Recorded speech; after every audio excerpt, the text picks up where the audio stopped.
My name is Jeffrey and host of the podcast. And today I am very pleased to welcome Hitesh Juneja, who is the Chief Strategy Officer of Beyond Oil, dialing in from somewhere north of Dallas to talk today about developments in the oil industry at the intersection of oil and technology. Hitesh, welcome to Digital Oil and Gas. Thank you very much, Jeff. It's a pleasure to be here.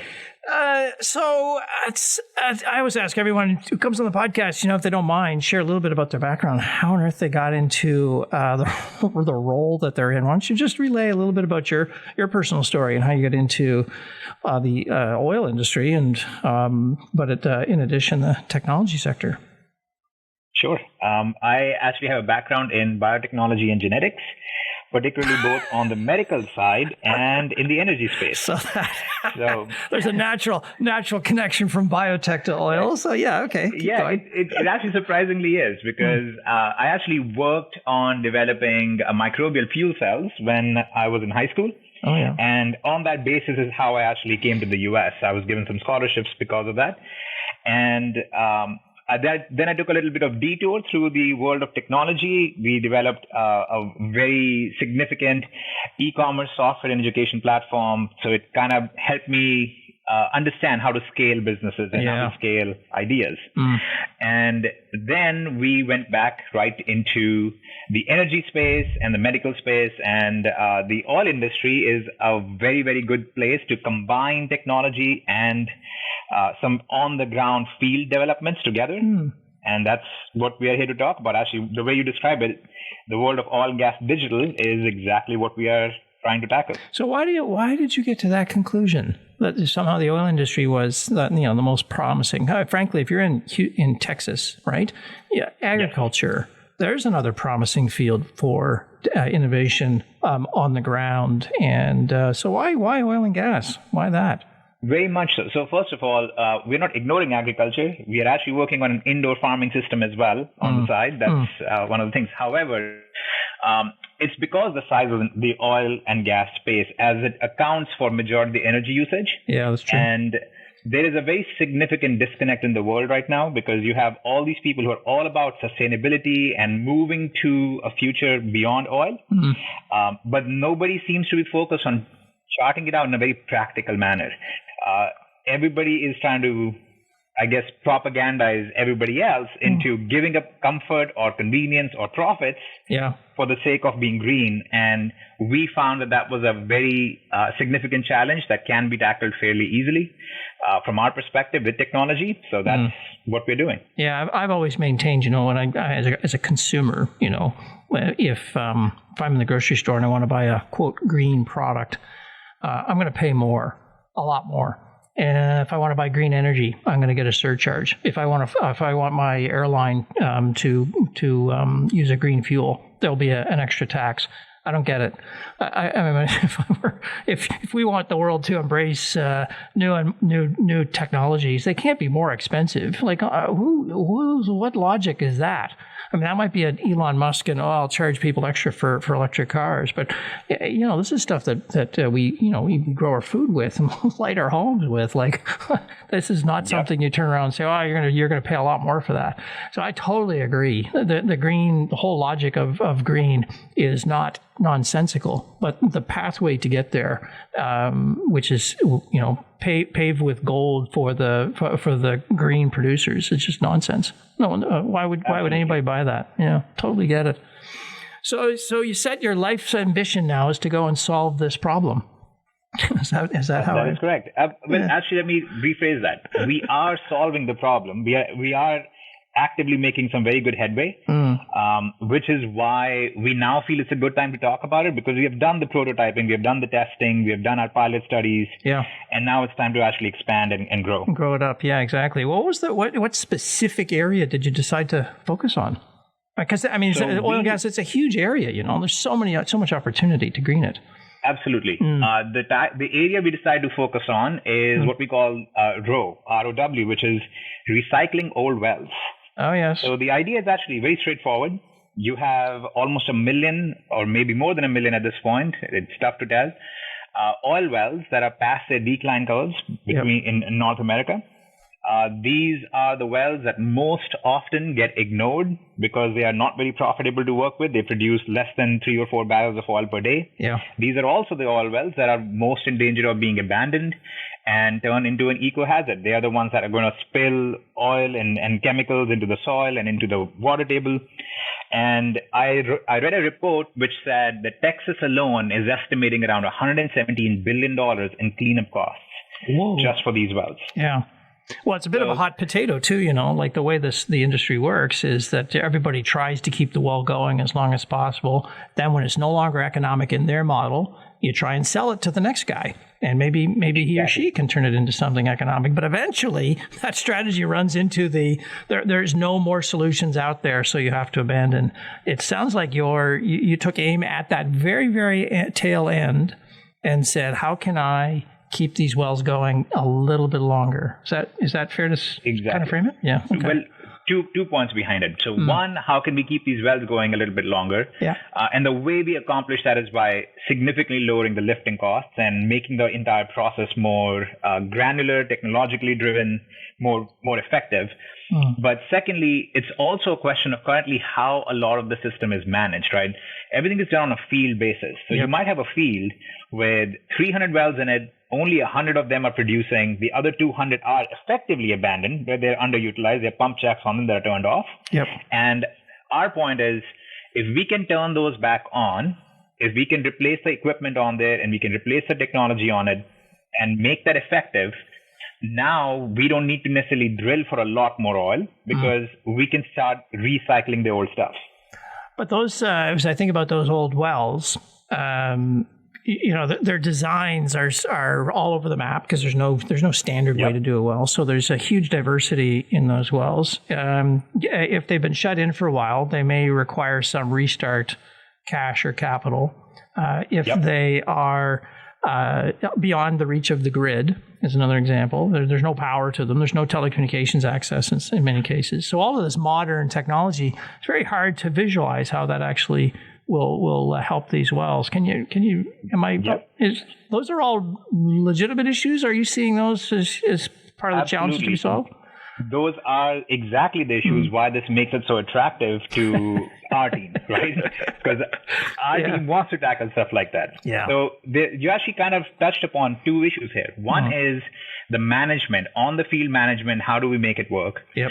And the second is the financial capital behind it. What is the capital structure and how do you move money into these kind of industries and into these kind of wealth structures? Yeah, we are tackling both of them. Yeah, they are two very different issues. Right now, capital markets are largely shut off to investments, especially in the far end of the wells curve here, the stripper wells or the very, very low productivity wells. There's very little capital available for those. So even if you wanted to do the retrofit, you probably will struggle to find conventional capital. So unless you solve that problem too, then retrofitting is going to be a fraught endeavor at the best of times. So you stood up a team and said, let's go take aim at this. There's a million of these things out there. And if we could resuscitate these wells, we can forestall the environmental disaster. We can avoid having to drill more wells because you continue to keep production going. Sounds very appealing. How do you do it is probably the question. It is.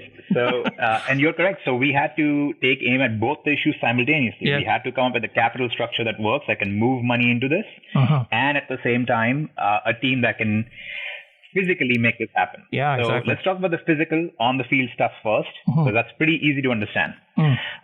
Fundamentally, the biggest source of improvement is on shallow wells. Yep. So on the shallow wells, which are less than 2,000 feet deep, on those wells, we look at replacing the pump jacks with solar-powered pneumatic pumps. Hence the name Solar Oil Project, because then that way we can work with wells that are away from the grid, that don't necessarily have their own electricity, that need some kind of a support. And these are pump structures that have no moving parts above the ground, so you don't have the maintenance issues. They are corrosion resistant, acid resistant. It helps tremendously in terms of working on wells that traditional pump jacks get corroded easily, and you might have other issues. Oh yeah. So that's the fundamental technological innovation. on the field basis that we are focused on at the moment. Now, there are a few other things. There's remote monitoring built in, which gives us a real-time update on what's happening at the well. We make sure that the pumps only trigger. We have downhole sensors, so the pumps only trigger when there's enough fluid to lift, things like that. That reduces our cost of production dramatically. So our lifting cost comes down. Because these are old wells, our amortization cost is much lower as well, because these are significantly lower in terms of what it costs to acquire. But usually we are able to just work with an operator. So we go to an operator and we say, you have 100 of these on your site. They're worthless to you. In fact, they're a future liability. Let us work on them. We will cover the cost of equipment and get them going. But then we just want you to share the production with us. So it's a win-win all around. The operator loves it. We like it. And that's going to play into how we work the finance structure as well. Yeah, let's dig into that a little bit more. So if I visualize this this facility, if you like, on what would have been an old beam pump well, I'm going to see a solar panel. I'm going to see a different infrastructure at the pump's not going to be there. The physical heavy infrastructure, the service that asset's not going to be there. Where is the pneumatic pump? Downhole somewhere lifting? Is that where that's located? So the pneumatic pump in particular is actually a multi-stage pump. So you have a small subsection of it that's on the top, that's the wellhead. And then everything else is multiple stages. So there's multiple pumps going down depending on how deep we are going. So we are going roughly 200 to 300 feet per stage. So if you're doing 1,000-foot well, we're going to have 4 to 5 stages. So back to your point earlier, it's set up such that you need the fluid before it knows to switch on to lift something, right? It's not running dry, right? It's not lifting if there's nothing to lift. So it waits till there's enough fluid. And so are you lifting the fluid up through these different stages? Yes, correct. It's like an elevator. Yeah, cool. That's a very interesting idea. And how much computer horsepower do you have to situate at the well to be able to do all of this off-grid, say, in an unsupervised way? That's the other wonderful thing about this. Since it's pneumatic, it doesn't consume electricity in real sense, because all you need to do is maintain 175 psi pressure. So what we do is we set up an air compressor at a central location, and then we can run 7 to 10 well sites off of that compressor, which will now keep all of them powered up. So the other benefit of that is that you can, in many cases, rely entirely on solar, because once the air has been compressed and it's stored in little, we call them tank batteries in a sense. They're batteries for us, but they're full of air. They're not electric batteries. Once these batteries are full of air, they'll run for a while, and we can just, the air compressor only needs to run every now and then. So again, it can be managed off of solar. Although so far in almost every case, we have had grid available as a backup. So we have always used the grid as a backup if needed. But the way the math works out, we could run it entirely off of solar. Yeah, there's this is a really interesting use case. There are some a couple of models I've read about. I haven't seen these in production. Someone out there might know about them, but you take an abandoned pipeline, which, obviously had been built to carry gas or liquid, but it's a natural compression asset when you think about it. You can actually pump air into it, turn it into a little battery. It's storing, as you point out, compressed air, and it's when the air spins out of your vessel. That's where, say it spins a turbine or does something to get you some reverse energy, but you're pouring it into the thing and compressing air in there. So that's a very fascinating use case. Exactly. Clever. So we work with the manufacturers and the providers for these different technologies, right? The pneumatic pumps, the compression, the remote monitoring, all the stuff. So we basically have built a network with all these manufacturers. In many cases, they're our partners. They are equity partners with us in the company. So everybody has a reason to see this succeed. Yeah, no kidding. Instead of becoming competition against each other, right? So then we go to the operator, and like I said, we tell the operator, your wells seem like a very good fit for what we want to accomplish. We will cover the cost of equipment, cover the cost of installation, get this well into a producing well, into an asset instead of a liability, and then we will take a portion of the production. Now, again, each deal is different, right? It depends on if we are acquiring the well site entirely or if we are just doing a kind of a JV and a production agreement with them. But now, what we have fundamentally is oil production coming in where there wasn't any in the past. Yeah. And it is at a much lower cost, in some cases 40 to 50% lower cost. It is at a much lower carbon intensity. We're looking at reduction of up to 92% in some cases. Mm-hmm. So it's very, very attractive in the sense of a financial portfolio as well. Yeah, there's a lower maintenance cost dimension to this too, because there isn't as much mechanical apparatus. I'm sensing, yeah. So the operator, you don't have the same operator circuit that you would typically see. You know, someone visiting the facility every day to and check it out. A lower site visitation cost, less potential for leaks too, I suspect. Yep, much less. You almost have no leaks at all. In fact, in many of our prototype sites that we installed in 2017, there has been no leakage there either. Much cleaner. It's very aesthetically pleasing when you look at it. Yep. And you don't have, massive amount of steel, and you don't have these big pump jacks. Yep. So from a safety perspective, it's much better, because when you do have workers on the site, they're not having to work with heavy equipment. Yep. So there are just a lot of benefits. So when you add all of that up is how you end up with very, very significant cost savings. It makes it much more profitable. And now you can generally make these oil wells productive when earlier you couldn't even imagine it. Yeah. And I imagine during the 2020 oil price downturn, price went negative, as you probably remember, what is it, April or May sometime? Yep, April. April. A lot of companies in oil and gas would have been summoned very quickly, called the finance team and said, okay, we don't know if this is going to be a sustained problem. Let's start valuing these assets and figure out which ones we can shut in, which ones we may need to abandon. So I think a lot of companies have probably built a portfolio of these assets now on their books, where they're staring at them thinking, okay, there's a unfunded abandonment liability lurking out there. Oil price curve still isn't favorable to further investment.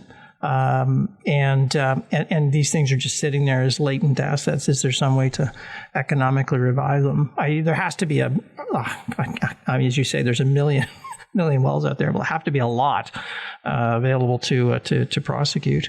Let's turn to the finance side, because that's the kind of the other puzzle here, right? There's no money to do this. So how are you inventing money out of thin air to go after this?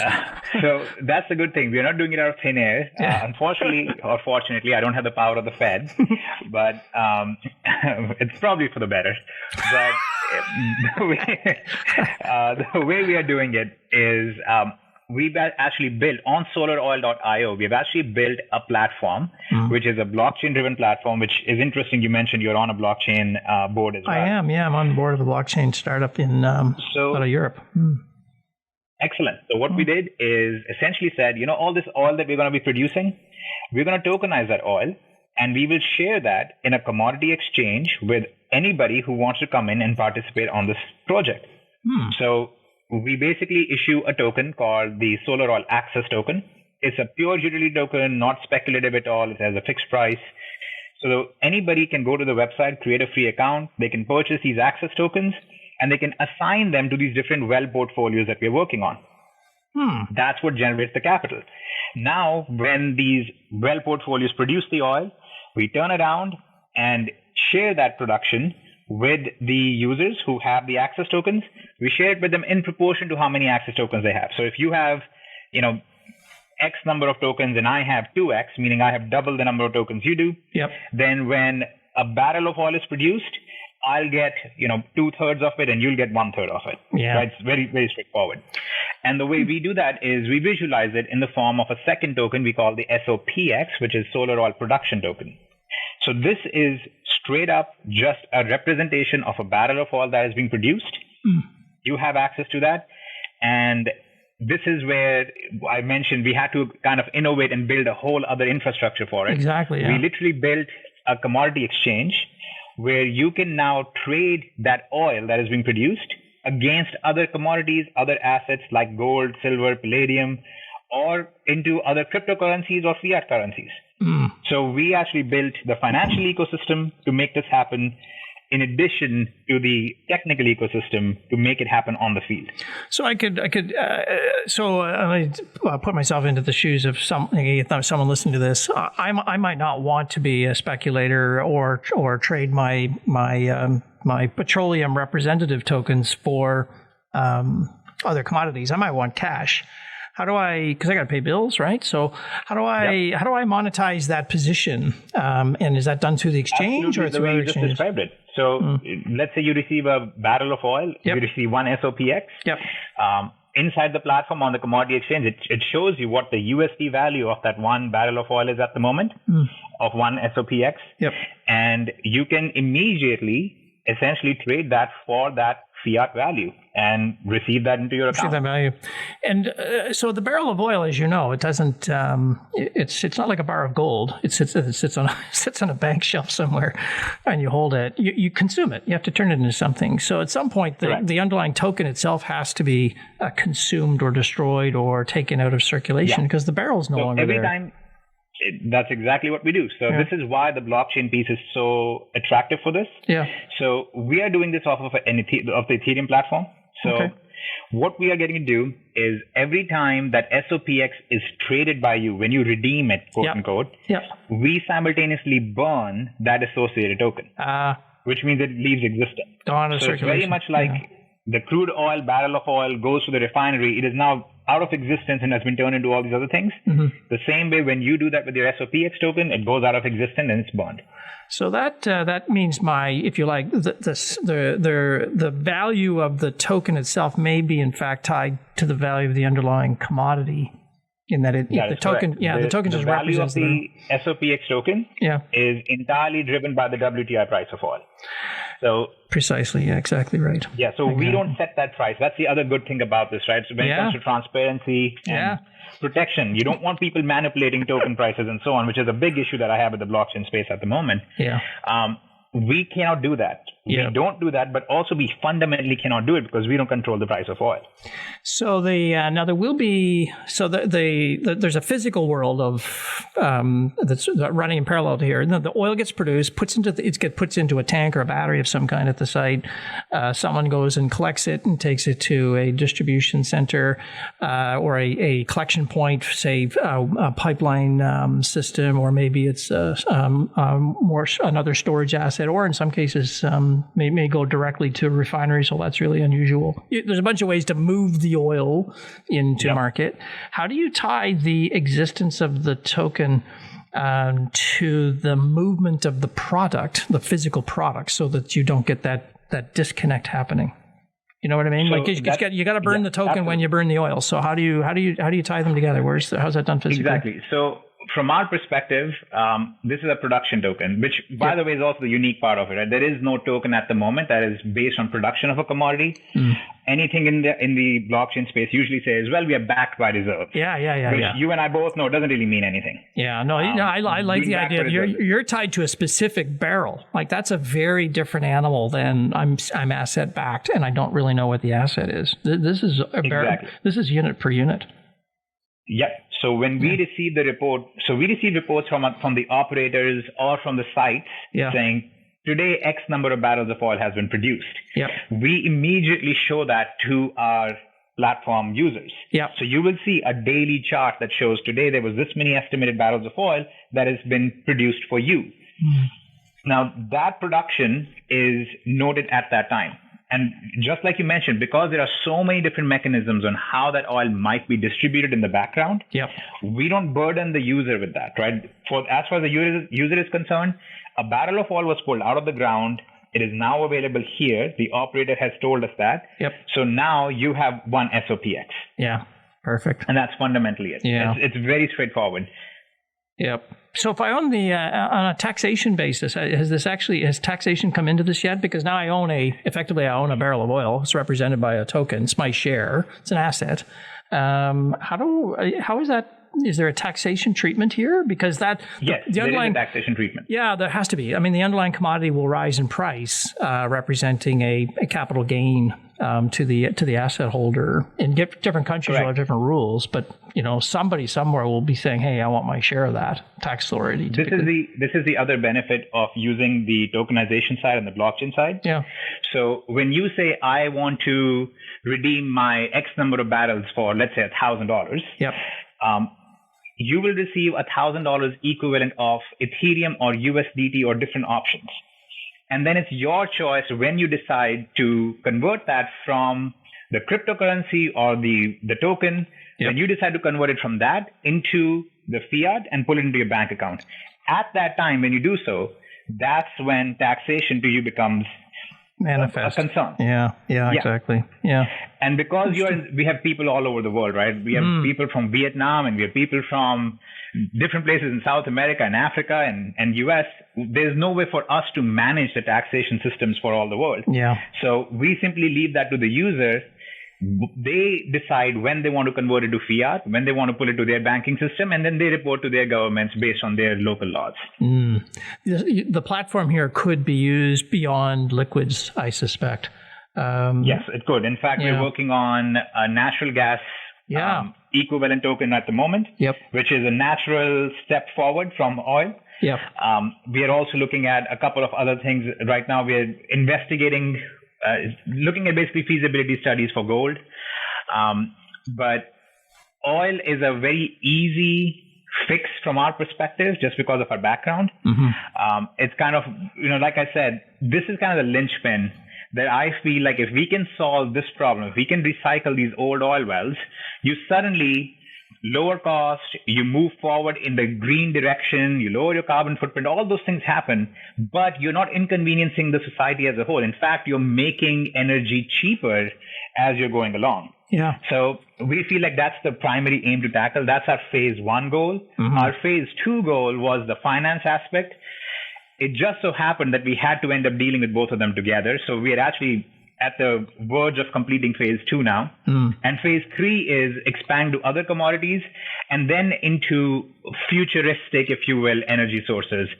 Again, microbial fuel cells, hydrogen systems, things like that. But those are down the road, and we'll see how to incorporate that into the platform. But as of right now, we have a very clear mandate on what we're doing. Yeah, I can see lots of potential, though. You think about algae as just another fuel source generates. Yeah, exactly. And imagine an algae farm generating a biofuel. The per barrel gets captured as a production token. Now you have a representation of that asset.